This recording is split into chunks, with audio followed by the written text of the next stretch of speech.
The Parliamentary System. India became an independent nation after a long struggle against colonial rule. Once freedom was achieved, the most important task was to create a constitution that would guide the country. This constitution introduced universal adult franchise and established a democratic system where citizens elect their representatives to the Lok Sabha. The group that wins majority support forms the government. Parliament, made of elected representatives, creates laws and supervises how the government works. Structure of the Indian Parliament. The Parliament of India has three parts. 1. The President of India. 2. Lok Sabha, House of the People, members directly elected by citizens. 3. Rajya Sabha, Council of States, members elected indirectly by state legislative assemblies. This system is called a bicameral legislature, meaning it has two houses. Lok Sabha can have up to 550 members, while Rajya Sabha represents states and has members chosen through proportional representation. This two-house system makes sure laws are examined carefully and both national and state interests are considered. Why two houses? During constitution-making debates, members argued whether India needed one or two houses. Finally, they concluded that a second house was important too. Strengthen federalism. Represent regional interests. Prevent hasty lawmaking.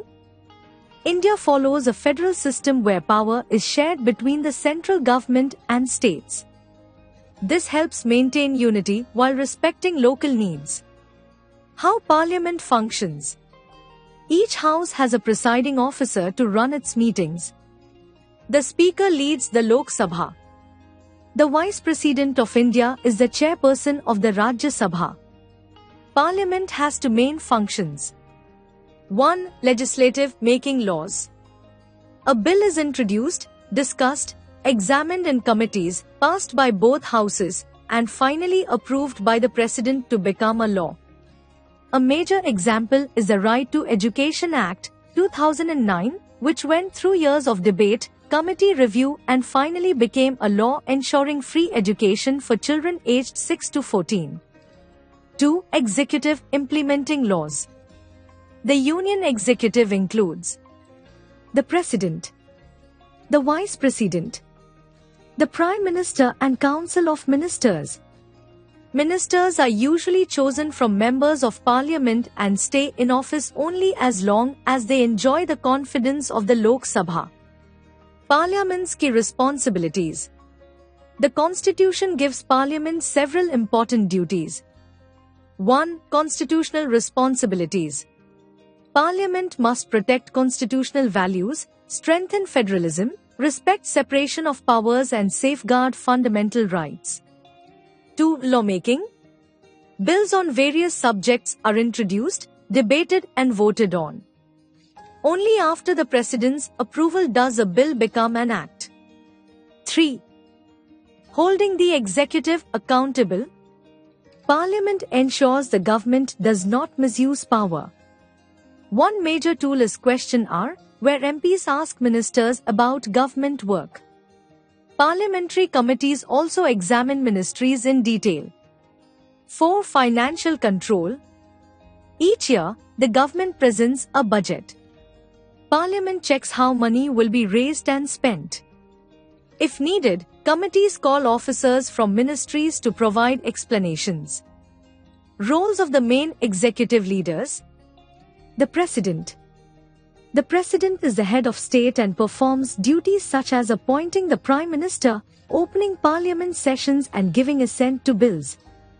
Most actions of the President are taken on the advice of the Prime Minister and Council of Ministers. The Prime Minister. The Prime Minister is the real head of the government. They lead the Council of Ministers, guide policy, ensure implementation of laws and coordinate work across ministries. Separation of powers, legislature, executive, judiciary. India follows a system of checks and balances so that no branch becomes too powerful. Parliament makes laws. The executive enforces them. The judiciary interprets laws and settles disputes. If a law violates the constitution, courts can strike it down. State-level legislature and executive. Just like the union government, states also have their own legislatures. Some states have one house, unicameral. Some have two houses, bicameral. States make laws on matters listed in the state list. Subjects like education and environment fall under the concurrent list, where both the union and states can make laws. Challenges faced by legislatures. Modern legislatures face issues such as absenteeism, members skipping sessions, frequent disruptions in parliament, lack of deep debate on important bills, reduced number of working days, lawmakers facing criminal charges. These problems weaken lawmaking and citizens' trust.